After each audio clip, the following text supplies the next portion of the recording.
Hello, welcome to our live show for A Court of Frost and Starlight by Sarah J. Maas.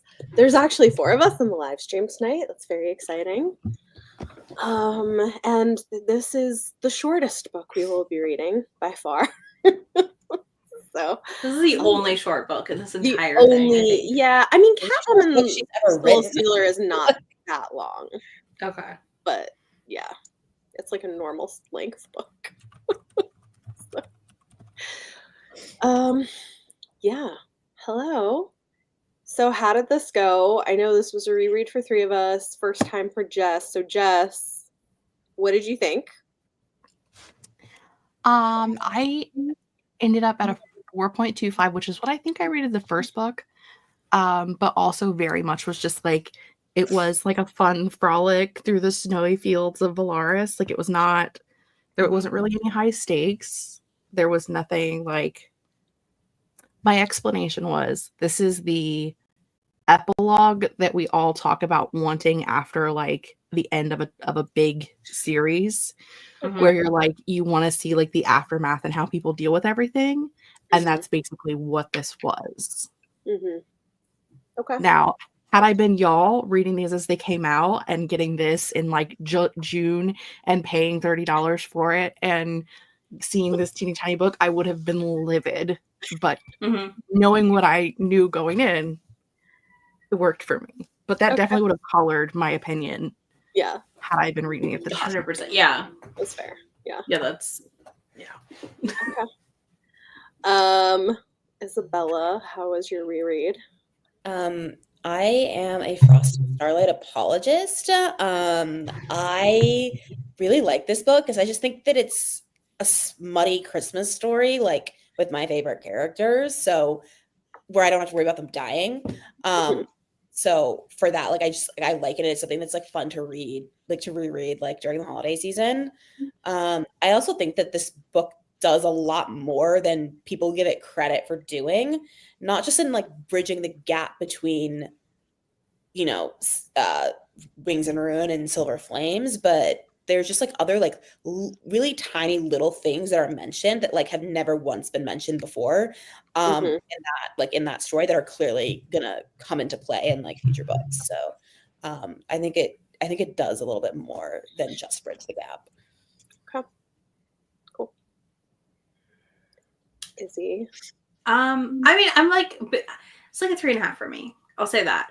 I think it was a 3 the first time I read it, maybe 2.5 because I was so pissed. Rightfully so. But I agree. It is kind of a smutty little Christmas novella. I do realize on this reread, because I never revisited it, how much little bits we were getting that I just don't think I realized that first time. You know? I feel like it does really set us up for Silver Flames a lot more than I remember it doing. I feel like there were a lot more little tidbits that I was just like, oh, that's actually kind of interesting. Reading it in the winter, very different than reading it in the summer. Yeah. So yeah, I just think it was fine overall, and I didn't hate it or like it. But it, like Jess said, that's that epilogue that you want. And I just wish it had come out at a better time. Now I'm like, man, what a good time this would have been if it wasn't $30 back then, and you know, came out seasonally appropriately. Right. So I liked it better last time. I wouldn't say I necessarily, there were things that I found interesting, and I do think it does a lot to set us up for Silver Flames, and like there's little bits, but I think this time I was kind of annoyed by some of the structural choices. So we can talk about that. So mixed feelings. I'm between like a 2.5 and a 3. The first time I read it, it was a 2-star, and I was kind of pissed about it. Whereas now I'm like, okay, I see how some of this fits more into the romance genre in a way that I don't think I did the first time I read it. You know what? I think one thing is it makes me like Reese a lot less being in his head so much. Really? Yeah. I can see that. I don't really like being in his head though. Like, I never was like super into that idea in the first place, if that makes sense. Like for this whole series, I was just like, I don't need his POV. Yeah, Right. I'm like indifferent to it. Like, Yeah. I don't, because like I thought he was fine in this book because we all know what he does in the next book. So Yeah. like, but it was fine. Yeah.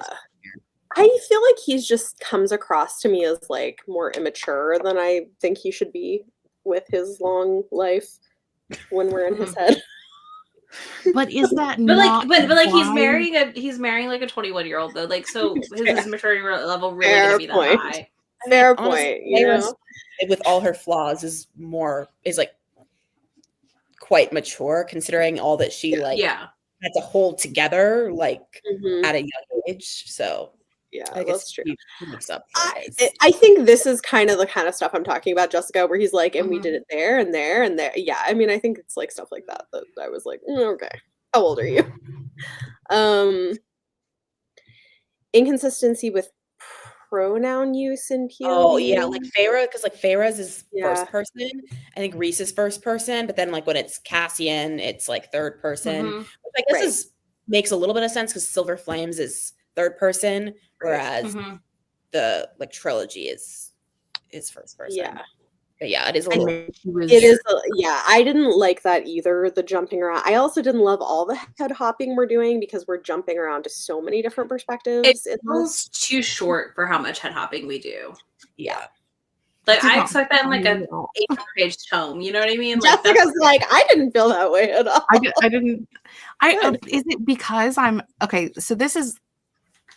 I feel like, and I always make this comparison, but I feel like having read the entire backlist of Cassie Clare has prepared me for this series. Because like those are things that she does all the time. Like she head That's hops, true. she jumps from person to person within chapter. Sometimes it's first person, sometimes it's third person. Like I've just been prepared. Like I had read those for so many years that I'm completely prepared for that. Like, and this does not seem abnormal to me at all. I'm just like, yeah, this makes sense, and I just roll with it. Like, Yeah. absolutely, think- first person for some characters and third person for some. Why not? I don't. Yeah. I mean, I've read a lot of her stuff too. I think the difference is we go from like the first 3 books are pretty much all first person POV. And so it's a little jarring. We're like, okay, I think maybe she was trying to introduce it because Silver Flames is third person. But yeah, I don't know. 'Cause in the original version, like I'm not gonna get up and grab it because I'm lazy, but like the YA version like has like the first like 3 chapters of Silver Flames, and like what's crazy is like because there's such a big gap between Frost and Starlight and Silver Flames, like in terms of when they were released, like in the chapters did not change at all, like so you could see sort of like that she was indeed like planning for third person. So Right. it is a No, little it makes strange that the later books are third person, but Well, I wonder because a lot of times YA is in first person and a lot of adult stuff is in third person. So I wonder if that was part of the transition she was trying to make. Maybe. I hadn't thought about that, honestly. Because Silver Flames was the first one that was like officially published as adult. There's also a who is it? Laurel K. Hamilton, who has like 2 major series with both of her female protagonists are in first person. And she actually wrote an article in one of her newsletters probably 15 years ago, because I probably haven't read one of her books in that long. But she talked about how she couldn't write. Someone had asked if she had ever planned for her 2 characters to meet because they could technically live within the same universe.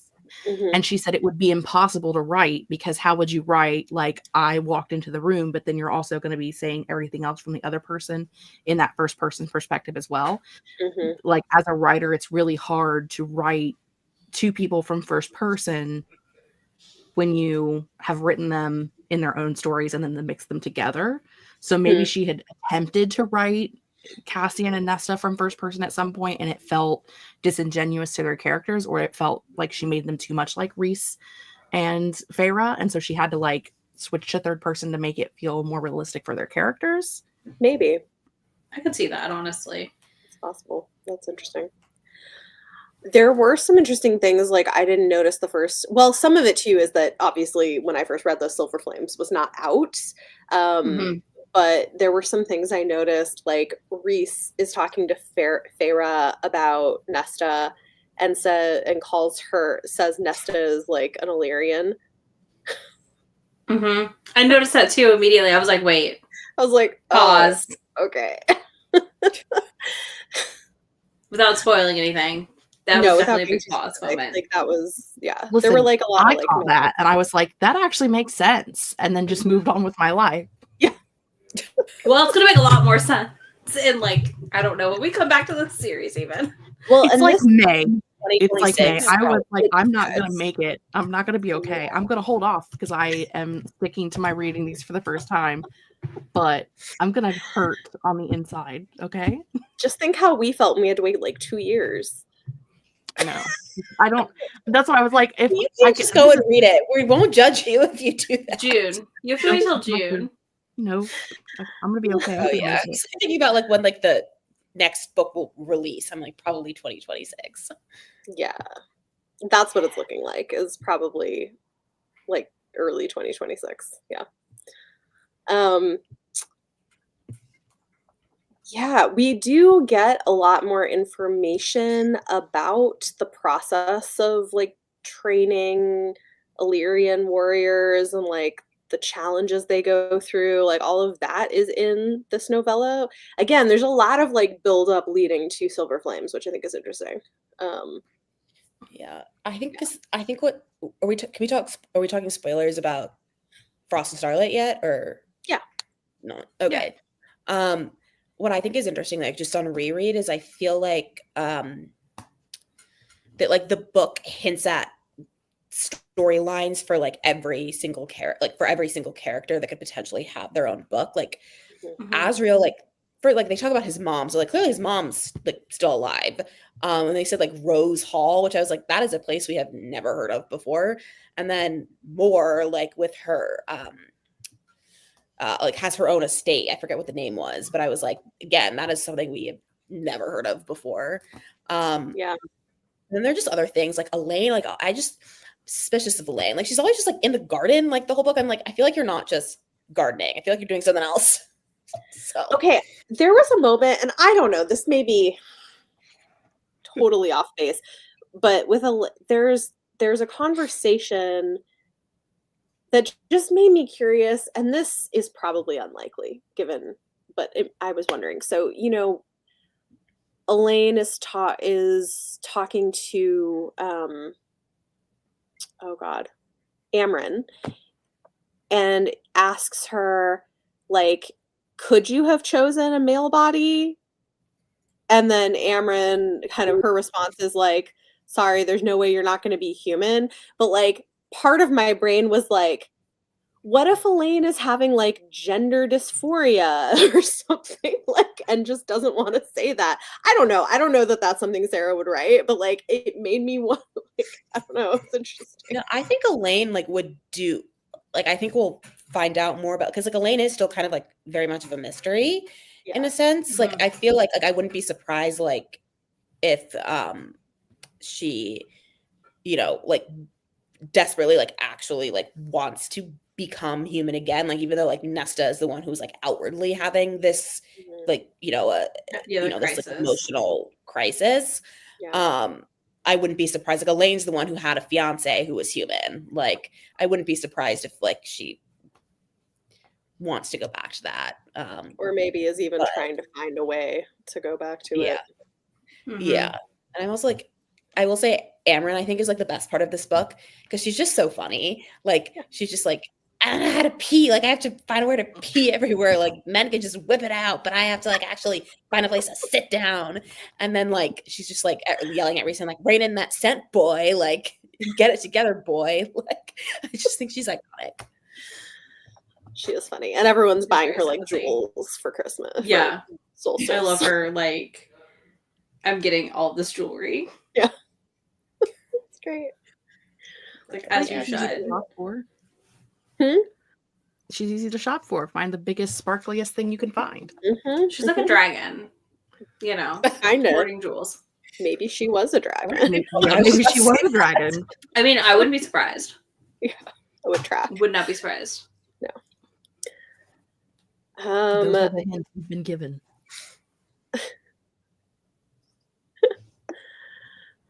I did like how, like throughout the book, it definitely deals with trying to deal with the grief of loss that they're all feeling, both the main characters and also the townspeople, while also like trying to convince yourself that it's okay to celebrate things that you kind of want a war, even though there's things that are still going to be problems in the future, to celebrate those who are still living, to celebrate that you're still alive, while also having to deal with the complex emotions. Like there were a lot of like really, even though it was just like a fun frolic through the fields, there were a lot of moments that had a lot of complex feelings that I think definitely will help bridge the gap emotionally from this book to the last book to the next, without like info dumping and like you know what I mean? Like it basically was like her way to not info dump how everything had been between one book to the next. In my opinion, as someone who has not read the next book,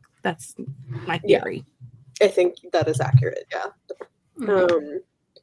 One thing that I think this time around, it was going to be adult too. Like I think she knew it. Like at that point that she was going to be releasing like a bona fide adult book, and I think she maybe kind of wanted to like close those, YA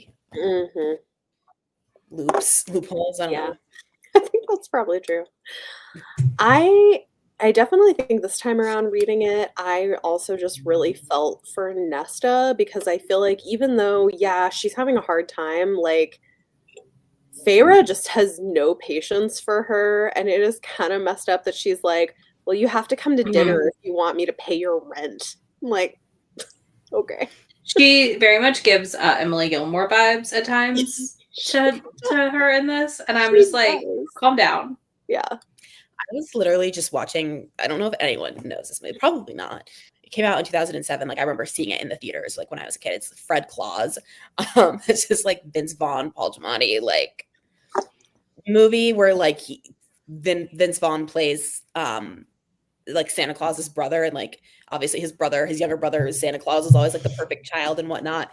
And Vince Vaughn's character Fred is like always getting into trouble, and like at the beginning of the movie, he just like got arrested. And so he basically calls his brother and he's like, I need like $5,000 like for bail money. He's like, oh, all right, I'll give you $5,000. And then he's like, actually, like I'm trying to do this business venture. Like, oh, you just give me $50,000. And he's like, all right, fine, I'll give you the $50,000 if you come here to like the North Pole and like help with the Christmas parade. And so I was just like, oh, similar vibe. Vibe. Yeah. The only thing I will say about like the way that Feyre treats Nesta is I feel like I would feel differently. I would be more upset with Feyre if it wasn't a carryover from their entire childhood. Like she's not it's not like she's mad because Nesta was like always this awesome best sister in the world, and then suddenly she's like this weird person that she doesn't know. This is just Nesta from forever for her, and she has always held a grudge against Nesta. So it hasn't really changed much. She should definitely have more feels for her.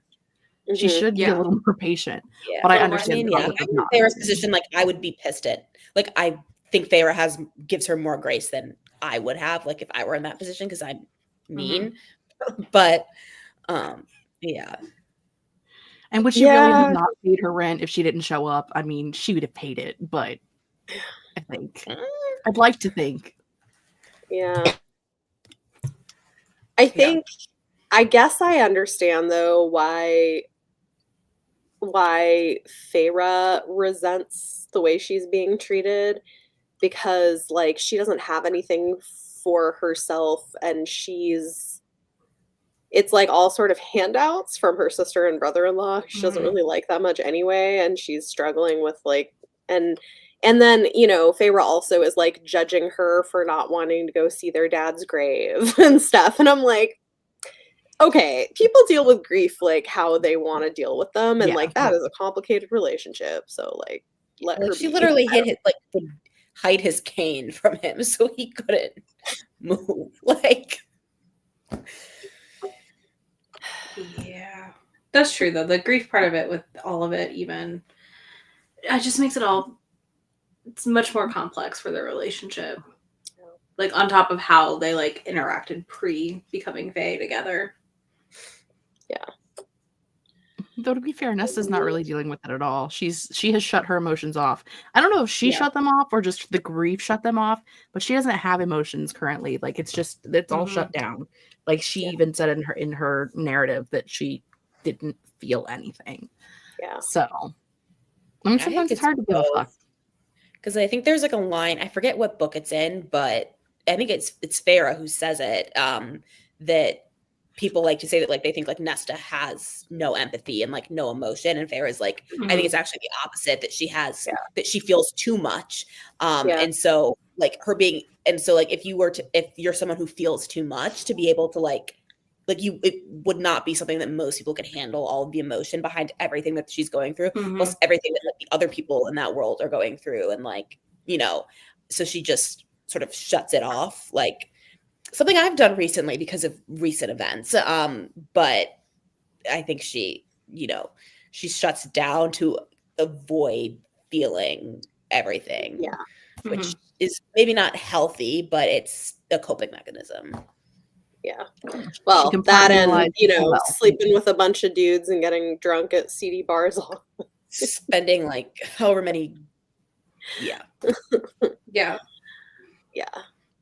Yeah, I agree with this. Super depressed, can't feel anything because she's numb. Yeah. Yeah. This is true. I mean, I guess like Feyre is, but also Feyre is high lady. Like the power differential is kind of huge. That's true. Too.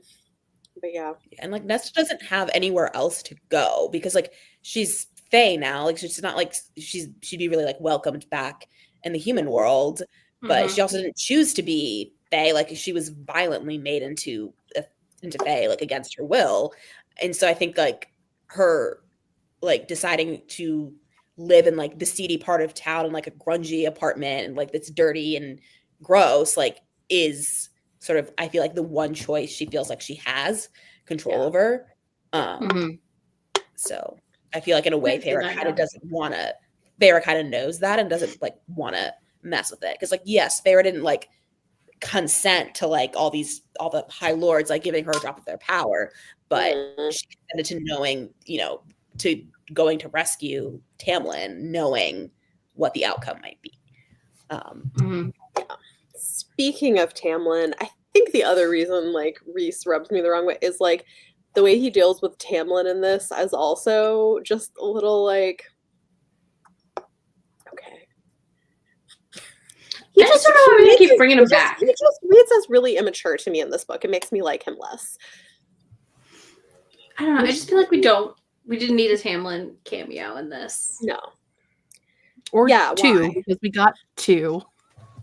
Yeah. I'm just in general. I just don't feel like he needs to continue to be brought up. Going through some things. I think there's like a purpose for it though, because like you see, like I'm not saying anything about what happens in Silver Flames, but like, yeah, I think there's definitely a clear reason why he makes the appearances that he does, like, and like the reason behind why he made an appearance in this book carries over Silver Flames. I mean, it makes sense because they are talking about like how they're going to protect the mortal realm from the Fey realm, and because his border is what borders the entire wall, like it makes sense that they're going to have him be in it at some point anyway. Yeah.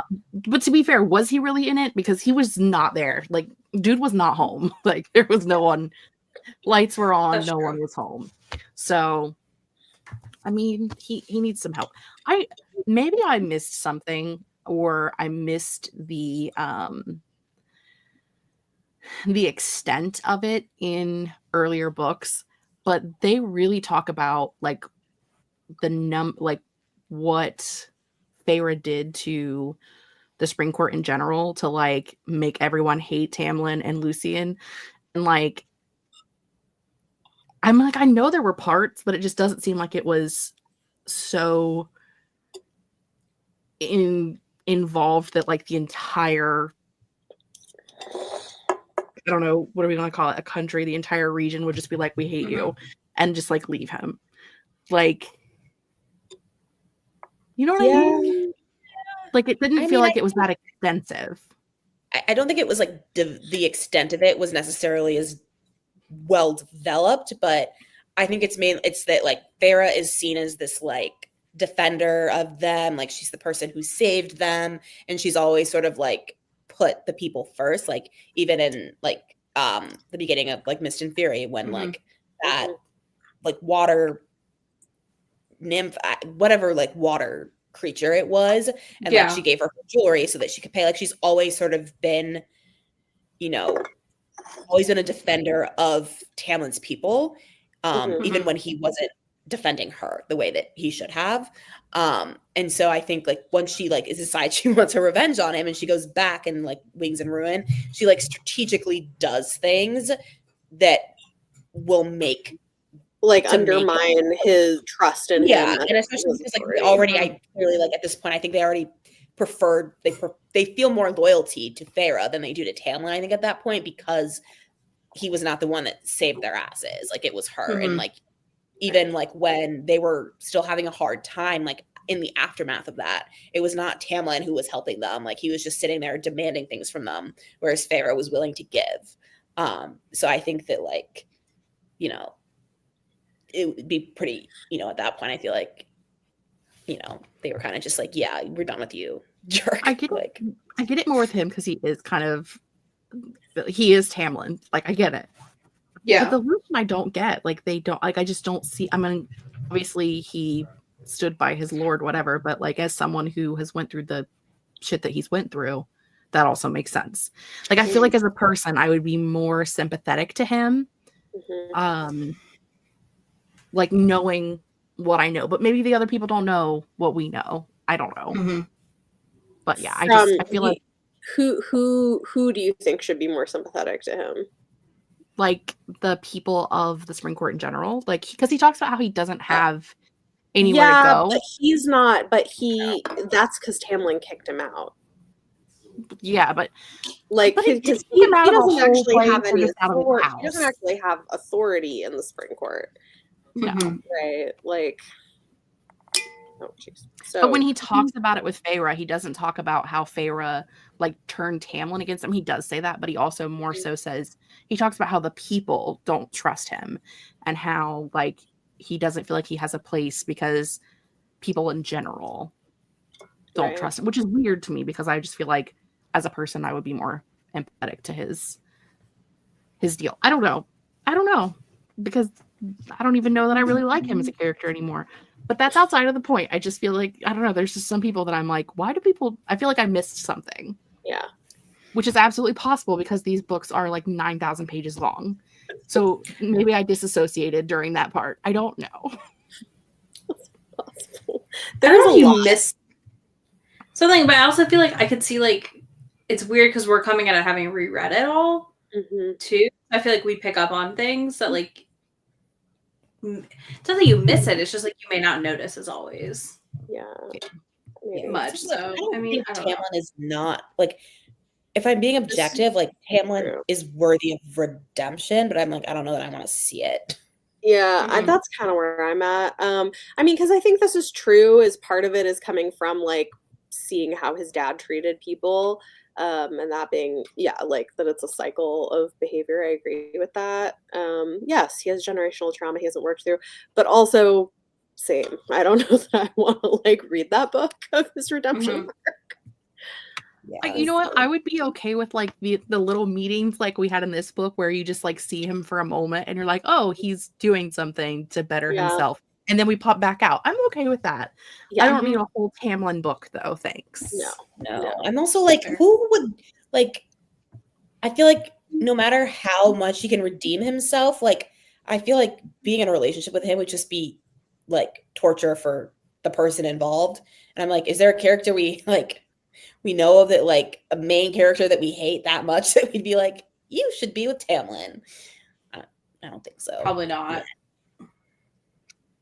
No, like Elaine with all her gardening and flowers. Like, I really hope that doesn't become a thing. But That would be wild, actually. Can you imagine if like that would like blow up so big if she had like Elaine have a thing with Tamlin?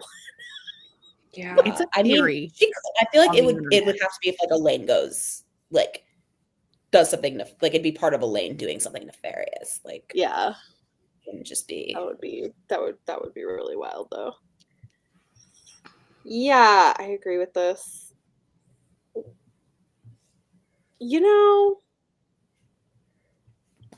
I'm fine with a book about those issues. I just don't want to read it about him. Does that make sense? Yeah. Yeah. Because I feel like, you That's know, what we can get from like lore. that's what Silver Literally, Flames is, right? Like Silver Flames is partly Nesta working through generational trauma and PTSD, Mhm. right? Like, I mean, that Cassie is also what that has book, a good deal of yeah, that. like He's just that is what that book is doing. Yeah. I just, yeah.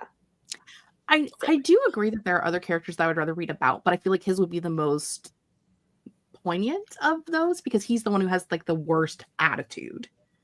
You know what I mean? Yeah. Like he's the one who, like everyone else, it does definitely affect them, but they still manage to, for the most part, be good people. Whereas he is definitely not someone that we consider a good person. So I think it would be more like there would be more to it from his perspective than from someone else's. But that still doesn't mean I want to read it. Maybe I do. I don't know. Like now I'm interested because like if it came out, I would have to read it because I would have to know because I'm a nosy bitch. Yeah. So, I mean, I would like. I would read it because it's same. How she did it, it would just be hard to pull off. I think. Yeah. And it would have to be a character we've probably not met yet to be the love interest. Yeah. Yeah. There is a whole theory on the internet though about like Tamlin and Elaine, and like that's why she has like because she's into the gardening thing, which is floral, which is spring, and like was like the Lucian's mate bond not real, and he was just like deflecting off of Tamlin because they already hated Tamlin, and like there was a whole bunch of stuff. Like I read this whole like dissertation of why someone thought, and there were people in the comments agreeing, and I was just like, if this becomes a thing, I am packing and up and moving away. Like that is not okay with me. I'll be over here. That's a lot. I think it would be really interesting. I don't think this is really what she's going to do, but like just the way that one line read to me, I was like, man, it would be so interesting though if Elaine actually has gender dysphoria and is like non-binary and that's part of her like blood arc. Like that would be super interesting. I don't know that that's. I mean, do we want SJM to write that though? I mean, yeah, fair. I think part was probably specifically for the aspect of her wanting to become human, because at that moment Amryn had a choice of a different body. Her body, yeah. So I think it was probably more specific to that point, and not the point of being in a different body. But what do I know? That's interesting. No, that he needs a love interest. Yeah, I mean, this is fantasy romance, so it would. A fantasy book to tackle trauma and toxic masculinities. Yeah. Yeah. I feel like I've read something that does that, but I have to think about it. But yeah, I think it's an important thing to get into. I think if I was reading something in fantasy that was dealing with trauma and toxic masculinity, I would want it to be written by a man. Because as women, we don't write our men realistically in any way, shape, or form. Let's be honest. They're not like most of them don't write their women. Yeah, exactly.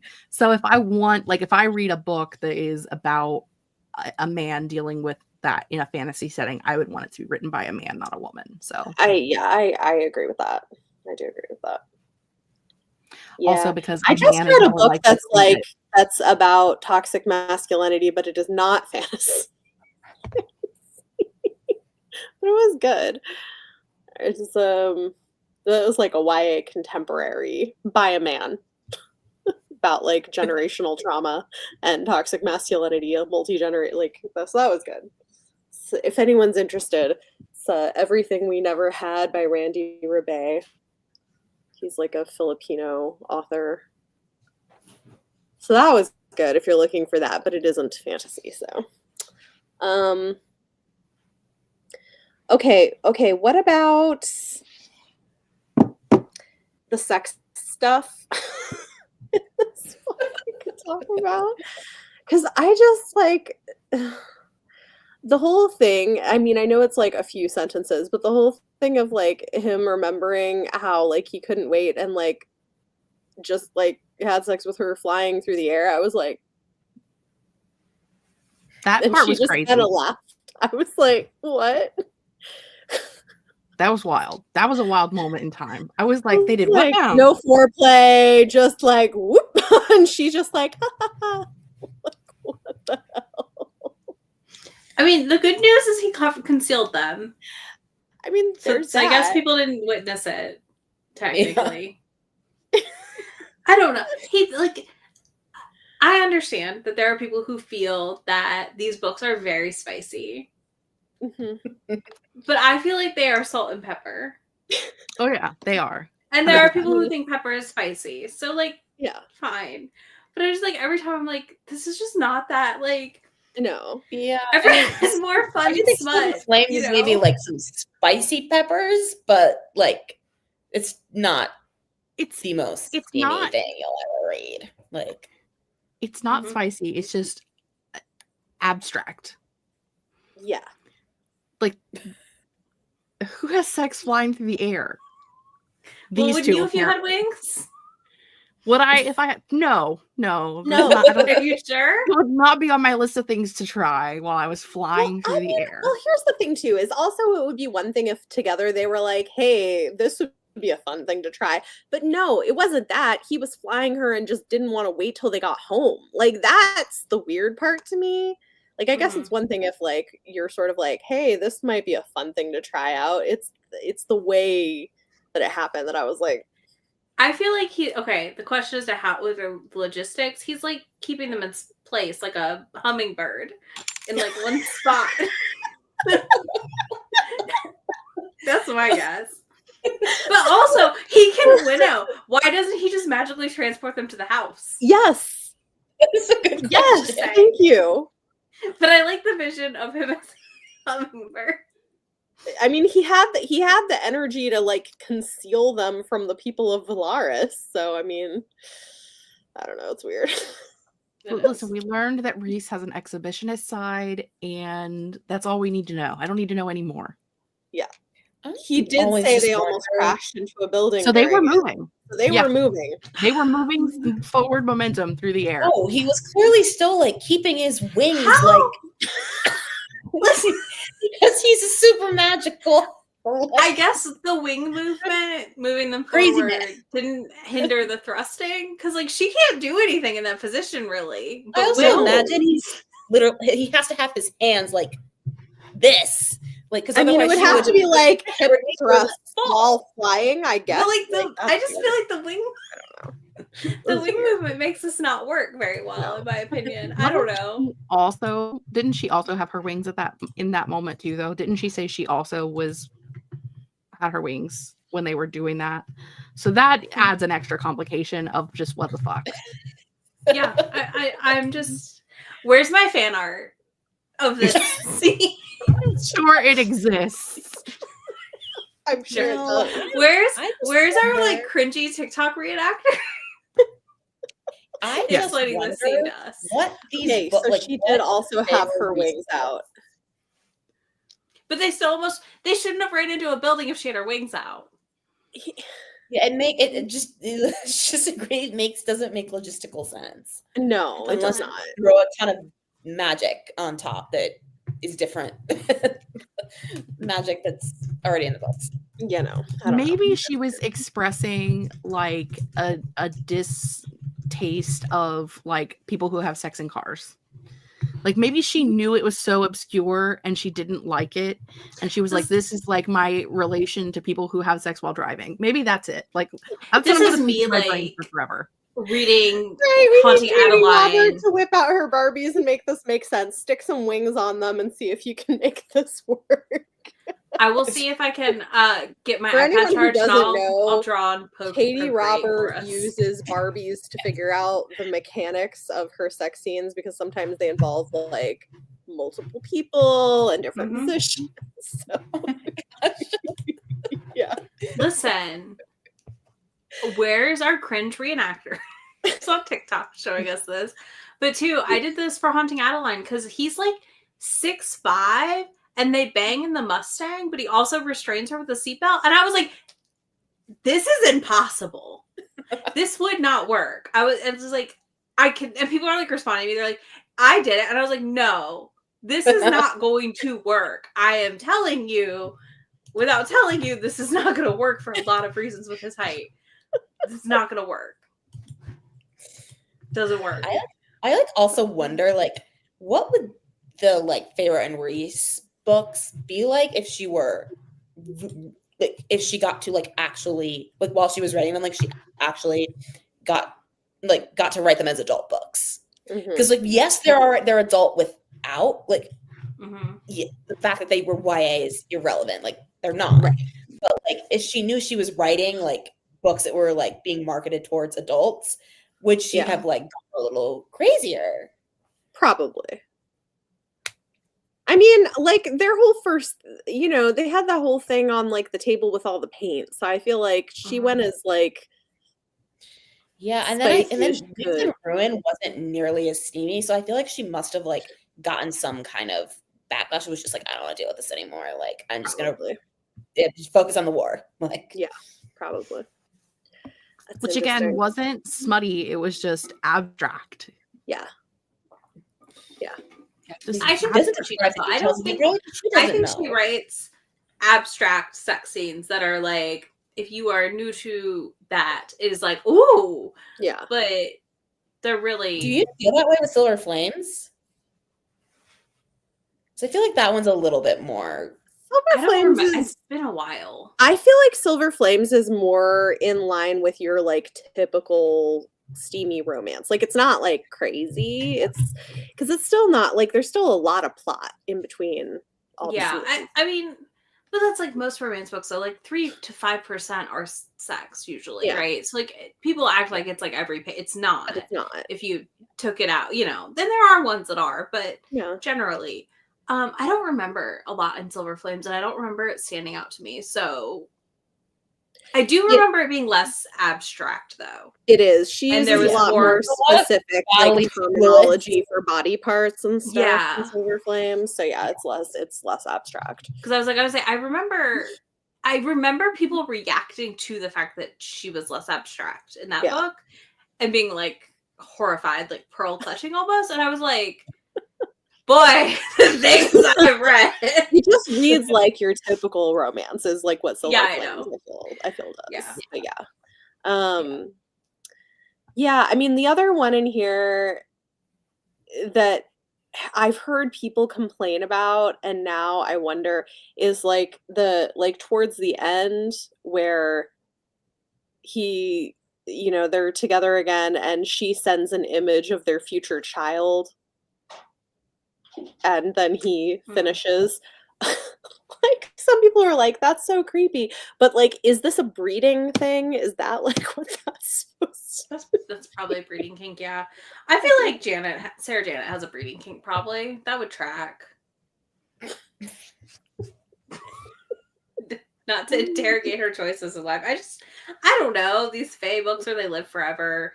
We talked about to that one lady who's like sad because she never got to have a kid with her partner who died. Like, yeah, that could be that.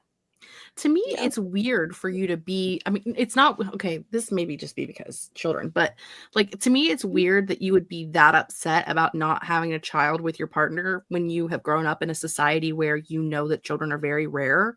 Yeah. And that like such a small percentage of people get to have them. I guess it's not I don't know, just like from the standpoint of I think that if I had grown up conditioned knowing that I probably would never have a child, I don't know if I would be that upset about it. See, I Yeah, interpret it I as mean, but it a depends on how much high you. where children are rare, whereas like the other species, like a fae, it's not necessarily as hard to conceive. Oh, this makes sense, Jessica. She said in the acknowledgments she found out she was pregnant while writing the book. Yes. Yeah. Yeah, I mean, I think there's stuff that you can definitely see, like, see in that. But yeah, it is funny because like I've seen some people who are like horrified by bringing like the idea of having a child being sexy into the, like people were like creeped out by that, but I don't know. That's not this. I just don't feel like that's the same as like other things. I mean, I No, don't I know. I don't read a either. book. People were creeped out because she held the love interest in the book when she was like 2.5 and he was a baby, and they're like, I didn't need that, and I was like, she was 2.5. Like Okay. whatever, Like who you cares? know. Like, but I just was like, that's not that big a deal. So yeah, I don't know. It's just one of those things where I'm like, okay, that's not the same as like writing a No. book with a 13-year-old who dates a 30-year-old, you know? Because Yeah. like those exist. They've been Yeah. edited since then, but those exist. Like, Yeah. I don't know. I think there's so many like worse Yeah. crimes in books. Well, and I mean, that is the result. Like a child is the result of having the sex, so Right. that isn't that weird to me. Like if Yeah. it was a Yeah. random thing that, like if the stork existed and that's how you got a child, and you were thinking about children while having sex, that would be weird. But the fact that the sex is what results in the child, not quite so weird. Yeah. You know, it could have been weirder. Yeah. I agree. 100% could have been like really creepy. There's many other books out there that are way weirder. Yeah. I think it's fine. Yeah. Anything else with this? I don't know. With such a short book, there's so little to actually talk about. Yeah. Yeah. I mean, I think a lot of it is just like a holiday story and sort of setting us Emery. up. We for meet books. Emery. That's What? we meet Emery. That's like the other, like I feel like big thing Okay. that does Yeah. happen in the book that we can't really talk about, but it's true. there. Yep. That's true. Yeah. It's a lot of setup. And then like a holiday story, I feel like. Yeah. It was very holiday vibey. Like it was perfect Yeah. for this for December. Mhm. Not June, but great for December. Yeah. It was bad planning on their part with that one. Yeah.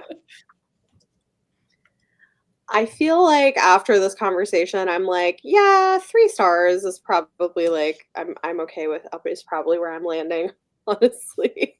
I was support like that. in between like a 2.5 and a 3, but I think a 3.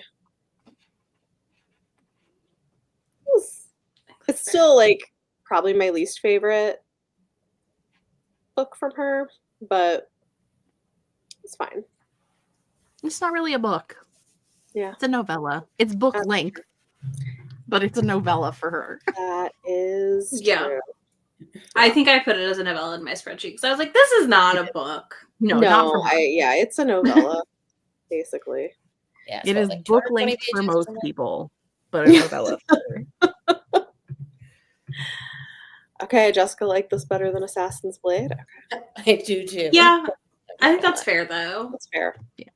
I do think I like this better than Assassin's Blade. Assassin's Blade is depressing. Like, Yeah, I mean, I didn't reread Assassin's Blade for us because I missed the live, and I was just like, I'm just gonna skip forward so I could just Yeah. keep momentum. Yeah, I liked Assassin's Blade better reading it where we read it in the. Mhm. Yeah. I can see I that. can't say better because I didn't read it not that way, but I Yeah. did like where we read it. Okay, good. yeah, You could, I I think you can see though if you read it first how weird it would be. Oh, I would have never cared. Yeah, I still just found it hard to care because like I just knew what the outcome was going to be. Like you're asking us to Mhm. care about this, like pretty much like this relationship between Yeah. Selena and Galen and this one person, and then it's like that they I don't know. So it's just like also just reading it, like feeling this profound sense of like doom, because she like does write like sad and emotional things really well. So just like knowing what you're gonna be in store for, it's not fun. Yeah, well, that's fair. Well, we will have a little break, y'all, for the holidays. And then January, February, you have 2 months to do the tandem read of Tower of Dawn and Empire of Storms. And then we will do a live at the end of February to discuss both books. So they are long. There is a reading order if you would like to do it as a tandem read. You can find it on, it's in a pinned post about the read along on my Instagram, or you can just like Google it and find it. But a graphic in the resources channel. Yep. I was just looking at the resources channel at the graphic because I was like, oh boy. Yes, there is also that in the Discord. That's true. So, yeah, that'll be a longer one. It'll be fun. Yes, it's in the Discord too. That's right. I'm excited for it. I've never tandem read this, and I've heard it's a game changer. I think it'll be fun. I'm excited. I do think it'll be fun. Am I gonna have to read these? I'm like, do I have to actually read this with my eyeballs? I mean, I'm gonna audiobook him. You can audiobook. I'm gonna audiobook it. I'm gonna have to figure out what I'm gonna do. Because I'm gonna make myself like a little checklist in my notes app or something with each chapter, and like give myself goals to finish by. That works. You know, but then I can kind of track when I need to swap. Yeah. Yeah, I think the audio is good. I have them, so I'm gonna do that too. So yeah, so the next thing is finishing up the Throne of Glass series. So we will not come back to A Court of Silver Flames till June. It'll be a while. I'll be dying. You can read it, Jess. You can read it now. Just read it. Just read it out. Now. Take yourself out of your misery and just read it now. No, I want to live in my misery. I'm gonna You're stronger than all of us. All you who had to wait. It's you know what though? I think it's actually gonna be good for reasons that I have it where I have it, because I think it will be more beneficial. It'll be beneficial. I think ultimately it'll be good to have it placed where it is in the reading order. Given where we're gonna end up at the end of this. Mm-hmm. I can't believe we're going to be done next August. I know. That feels like far and close all at once in a weird way, because, like, you know, we're obviously in December now. Catwoman is in April. So we finish Kingdom of Ashes in March. So we'll finish Throne of Glass then, and then we'll do Catwoman in April, House of Earth and Blood in May, Court of Silver Flames in June, and then each next month is the other two Crescent City books. And that'll be it. I'm probably going to start the tandem read soon, because I'm probably going to need more than a month to read Kingdom of Ash. Like maybe if I get done at January-ish or mid-February, then I can have the rest of February and March to read Kingdom of Ash. You know what I mean? To like spread it out a little bit. Since we have 3 extra weeks. Yeah. I might just go ahead and start now and like creep into it. Yeah, no, Kingdom of Ash is long and there's a lot of battle scenes in it. I'm trying to go look up how long that audiobook was. No, it's like it technically in the actual book it's not, but it is over 1,000 pages, because they found out like after the book was like done that the glue they bought to like bind the book like wasn't like wasn't like big enough or like she's like they had to like, so I think what they ended up doing is they just ended up moving up the chapter margins like so that and they gave it thinner pages too. It has like super thin Bible pages. So does Empire Storms and Tower of Dawn. Yeah, I mean your comfort is that combined Tower of Dawn and Empire Storms are still longer, but that is a long final book. I will probably like do the live and immediately start Kingdom of Ash just because of how long it is. That's fair. Yeah.